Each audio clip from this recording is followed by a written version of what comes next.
Irish spirituality, then and now. This program explored the strength of the Celtic spiritual heritage, still very alive today in spite of enormous changes in Irish communities.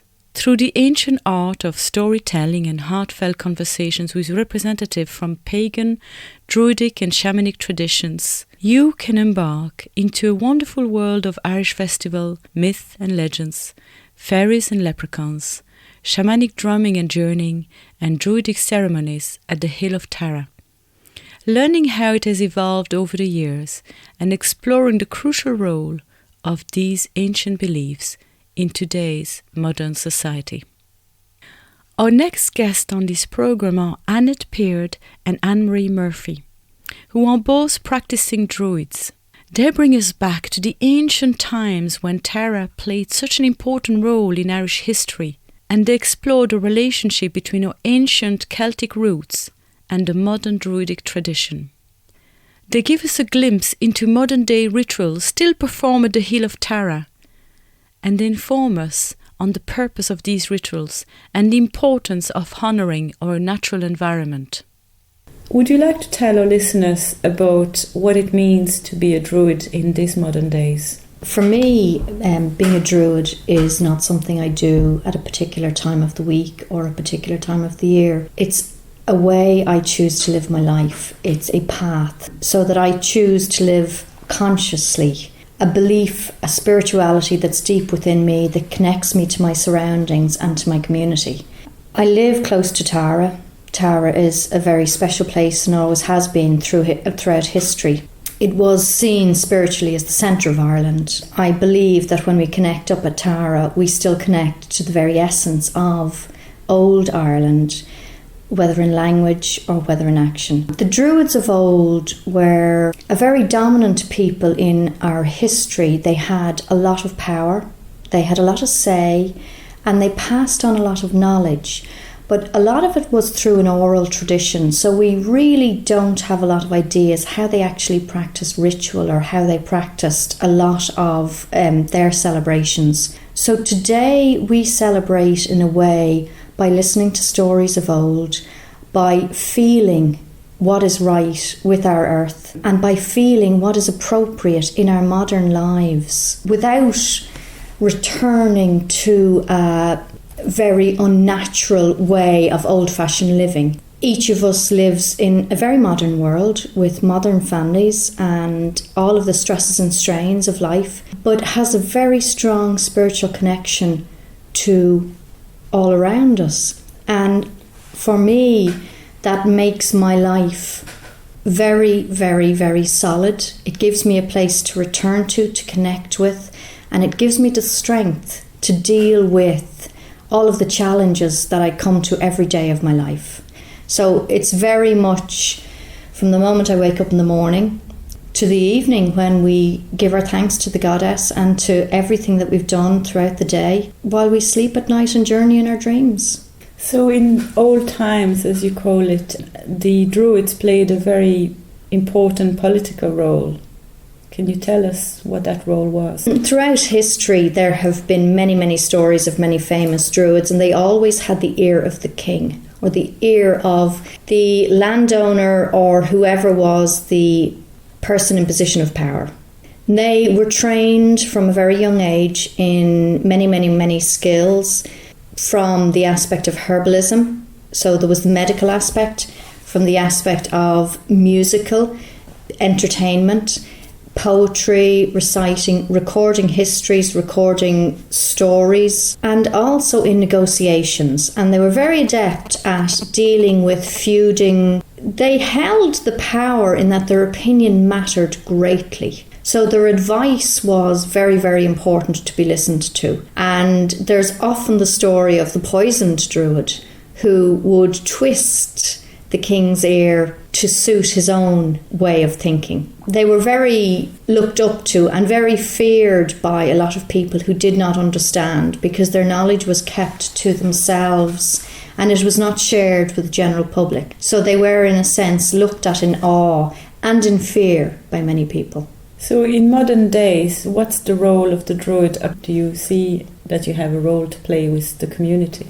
Our role is both in learning and in teaching. In learning insofar as most of the people who practice Druidry are involved in many different aspects of healing, whether it be herbal healing, vibrational healing, physical body work, healing of the mind. And education is something that's very, very important, I feel, to Druids. So we are teachers and learners. In other words, so every day is a new learning experience.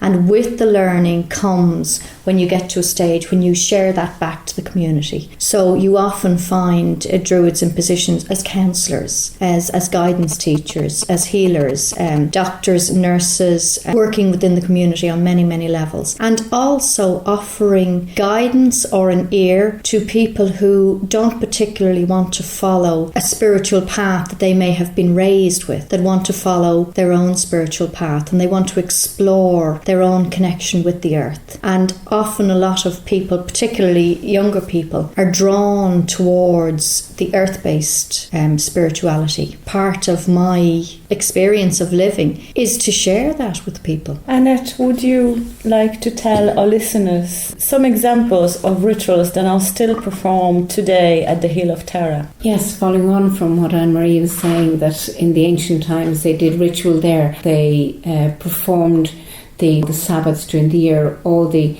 different ceremonies coming in. You have Imbolc, then you're coming up to Lunasa, Samhain, you have the solstice, you have the equinoxes. So all of these times were very, very important to the Druids and their people at the time, to the kings, etc. They're very important times of the year, both in ceremony but also in the growth of the land, the cycle of the land. So these are the ceremonies that the Druids today still perform. Sometimes you will find Druids are lone Druids and they will work alone and they'll do their ceremony at home if they're unable to get to a sacred site.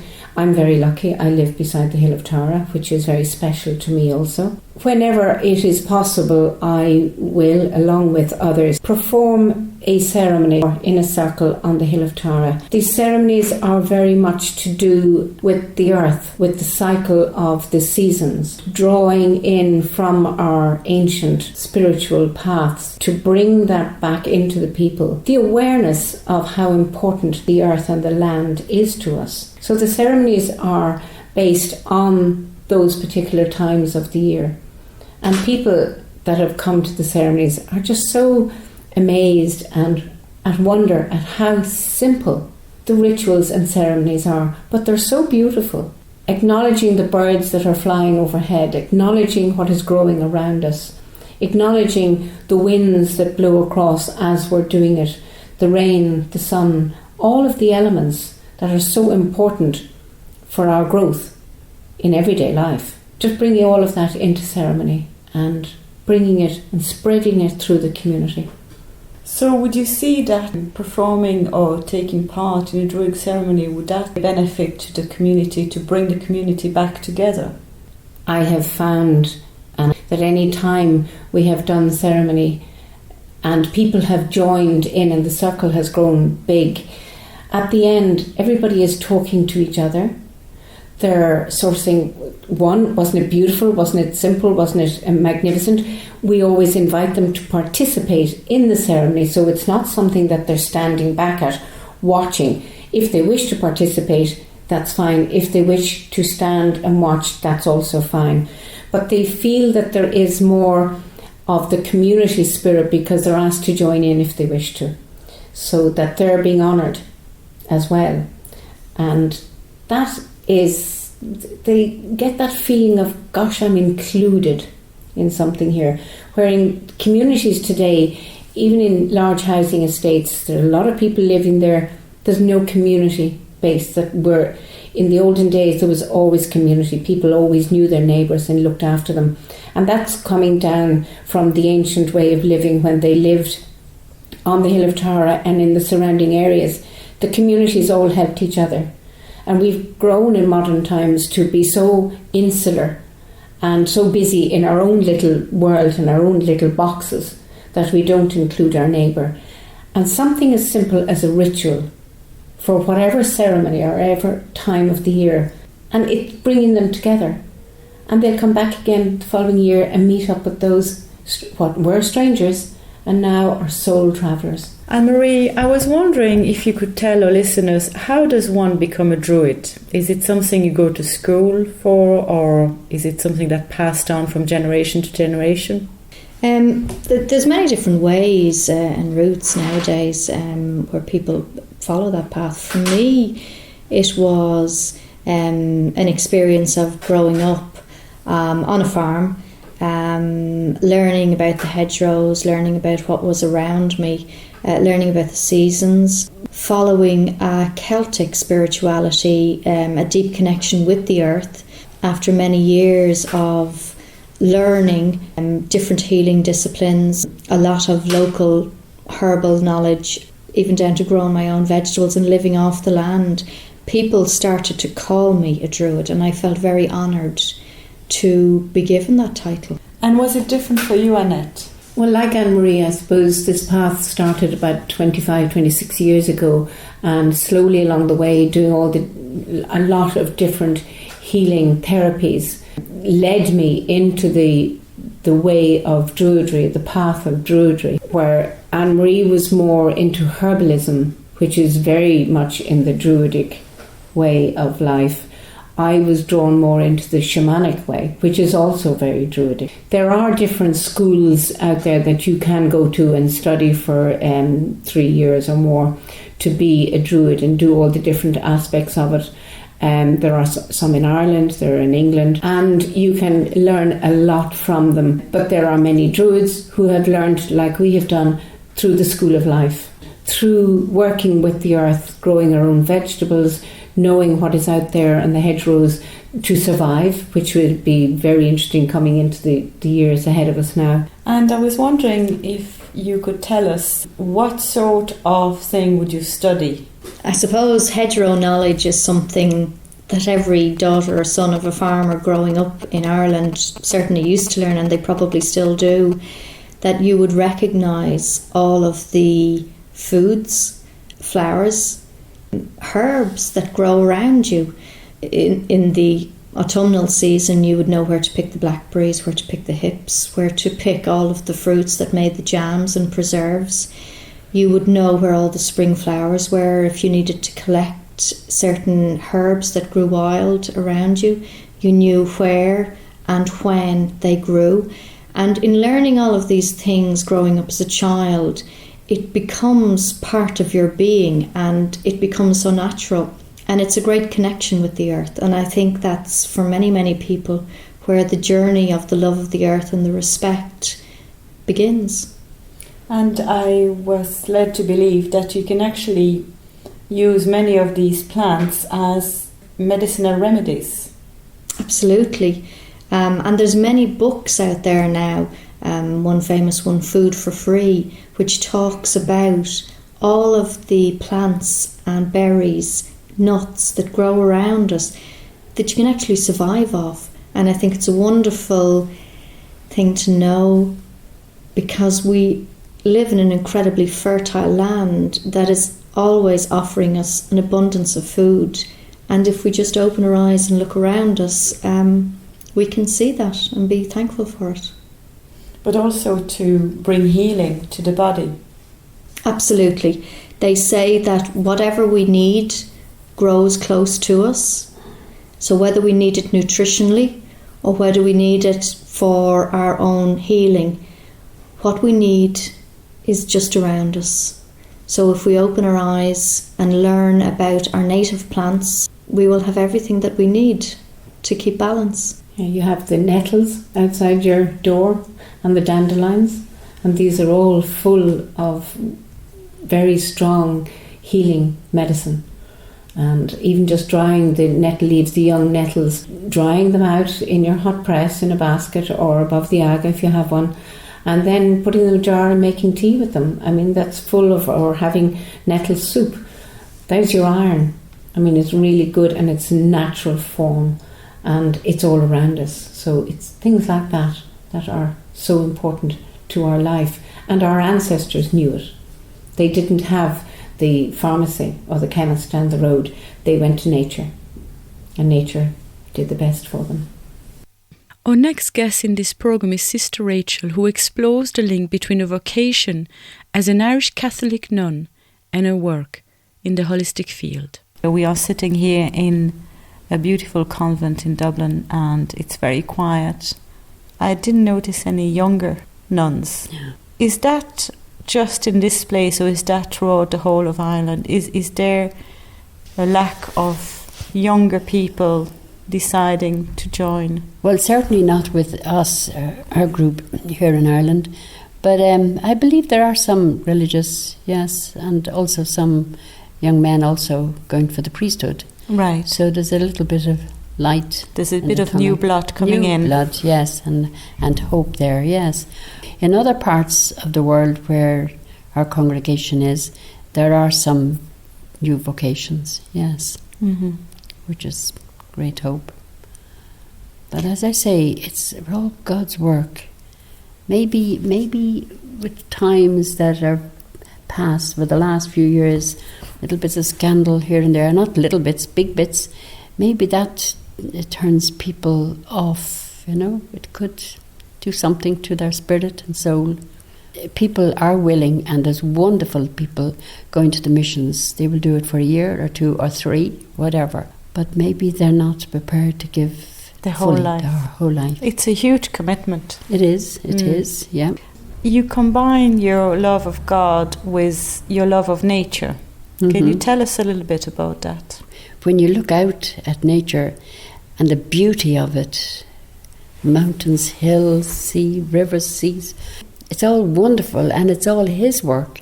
It is there given to us by God for us, for ourselves. If we use it well and respect it, we will live well. Maybe we're getting greedy. Gosh, our forefathers would never have treated the land as we are doing it now. I think a lot is just money. They like what they're feeding our cattle. Years ago, when I'd go down the country on holidays, it was such a joy to look out and to see the fields and the colours. Of course, it would be the marigolds and the buttercups and daisies in the fields, and they, we called them weeds then, but they are herbs, and that's what the cows were eating. That's what we were drinking down in the pure good milk. But now you go, they've killed all them off. Then there's green grass. What is our fertiliser? Then that's what the cow's eating, and then that's what we're drinking in our milk. There's an expression about God's garden. Tell us about that. It's a lovely book, and that I would recommend for people to get it. And it's called Health Through God's Pharmacy by Maria Traben. And that's what our garden is. It's health through God's pharmacy, through our gardens and fields. All the different, as I say, weeds that we call them. But they are beauties. They are just gorgeous. Even as I say, the nettles and that used to sting us. But no, they are so good for us. And there's information out there in lots of herbal books.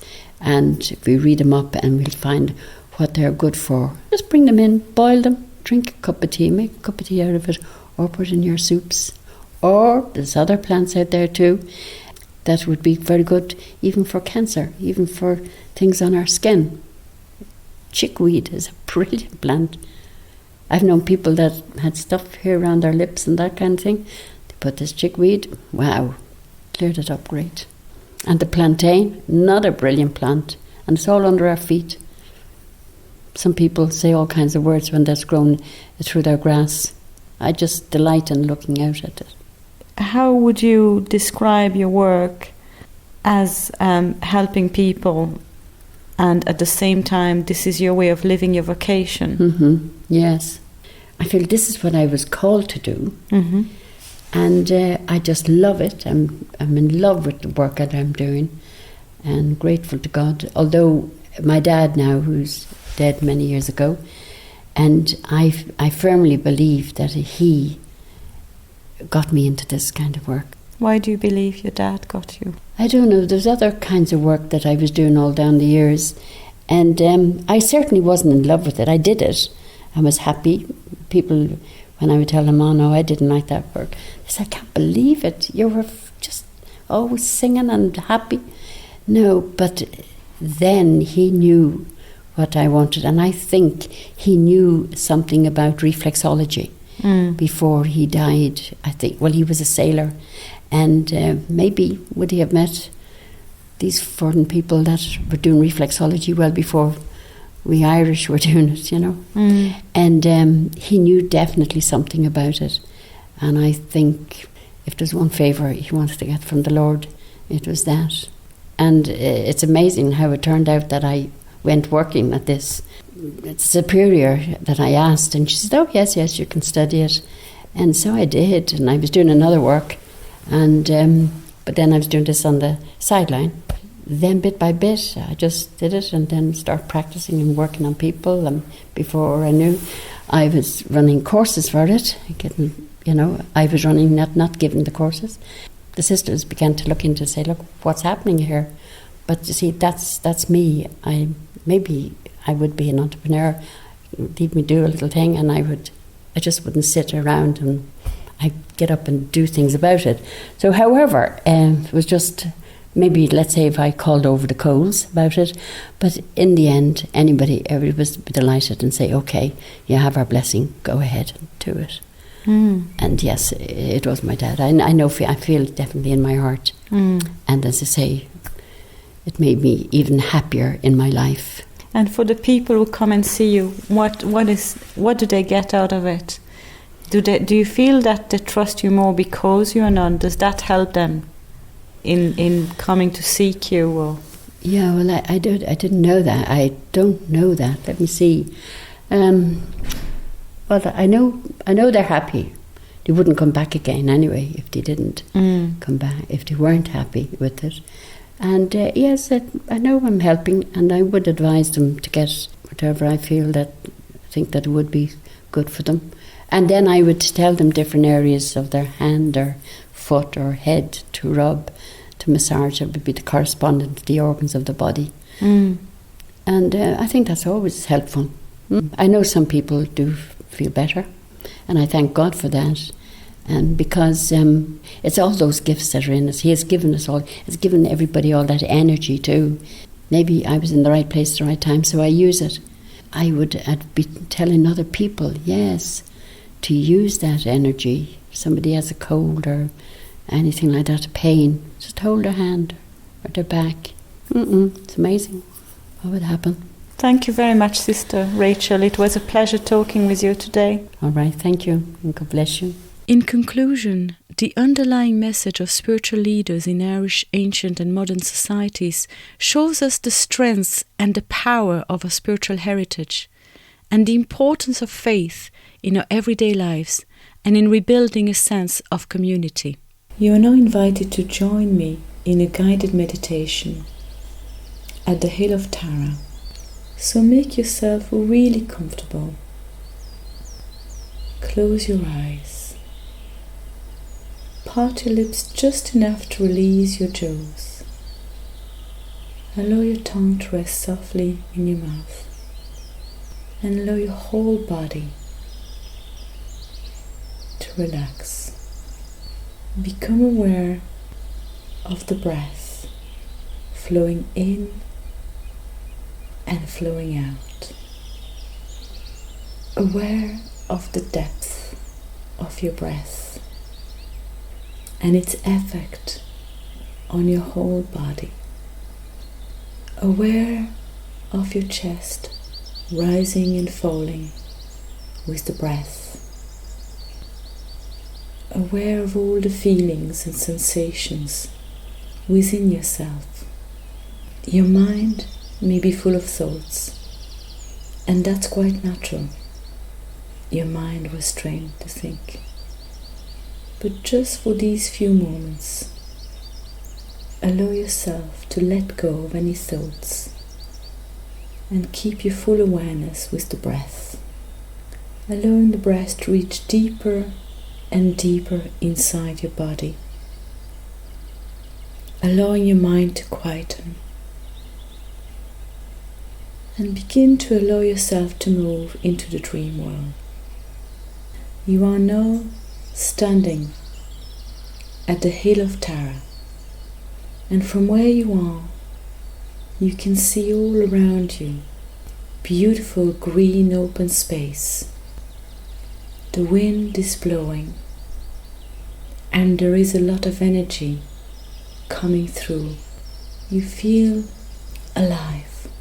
You are guided to walk in the direction of the fairy tree. Your feet touching the soft green grass. Your eyes resting on the beautiful leaves of the trees. And the soft breeze touching your skin.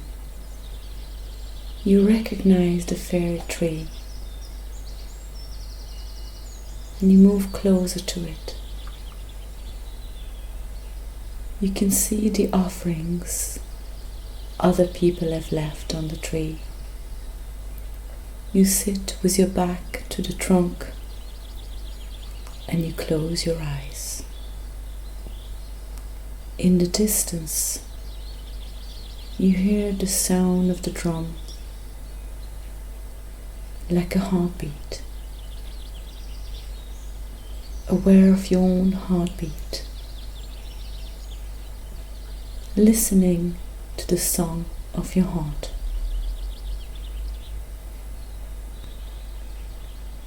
To the invitation from your heart to honor your own truth. You are guided towards that very special place where all is true, where everything is happening in this moment, and where all teachings you received form an integral part of who you are. The sun is shining, bringing the light through your whole body, your whole being. You feel at peace. You feel at one with yourself and with all around you. You know that you can return to this peaceful place at any time. Connect once more with your heartbeat and the rhythm of the breath. You allow your breathing to deepen, and you begin to bring some movement back into your fingers and toes, moving your head from side to side, stretching your arms, your legs, your spine, stretching your whole body. And when you feel ready, on an out breath, open your eyes to a new moment. You were listening to Irish Spirituality, Then and Now. Produced and presented by Marie-Angéline Lascaux, this program was made with the support of Sound and Vision Broadcasting Funding Scheme, a BCI initiative.